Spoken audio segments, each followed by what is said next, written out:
रहे महटर लेखा गदराइल, हमके देखलस त देलस स्माइल। रहे महटर लेखा गदराइल, हमके देखलस त देलस स्माइल। ओकर गोरे गोरे गाल दिल कैलस बेहाल, हम पटाके मानब अपने ही दम पर। पागलवानी छौड़ी के बम पर यारवा, हरे पागलवानी छौड़ी के बम पर। पागलवानी छौड़ी के बम पर भाईवा, पागलवानी छौड़ी के बम पर यारवा। भले दी गारी चमेटा भी मारी, हम प्यार में सब ओकरा सहलेब हो। फंसा दे हब टोका जबे मिली मौका, जवानी के टमाठा पियाई दे हो।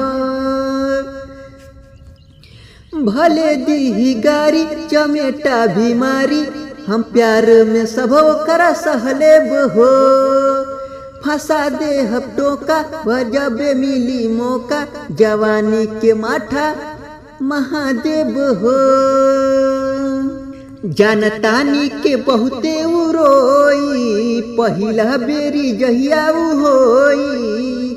मुँह दबे के पड़ी कुछ हबे के पड़ी, जब हाथ जाई ओकरा जो बन पर।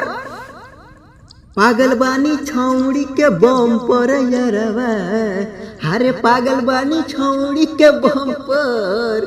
हरे पागलवानी छौड़ी के बम पर यारवा, हरे पागलवानी छौड़ी के बम पर।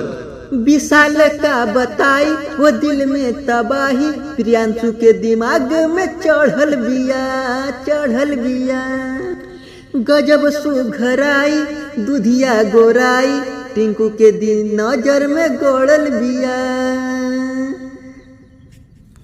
पंकज का बताई दिल में तबाही, पवन के नजर में गोड़ल बिया।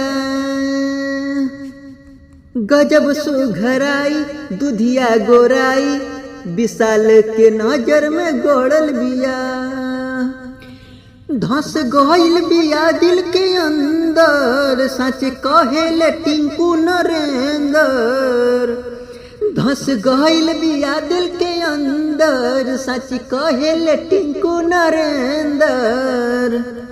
ओकर बने के सजन हमार करता मन, लागे भागे खोली यही लगन में। हरे पागलवानी छौड़ी के बम पर यारवा, हरे पागलवानी छौड़ी के बम पर यारवा, पागलवानी छौड़ी के बम पर।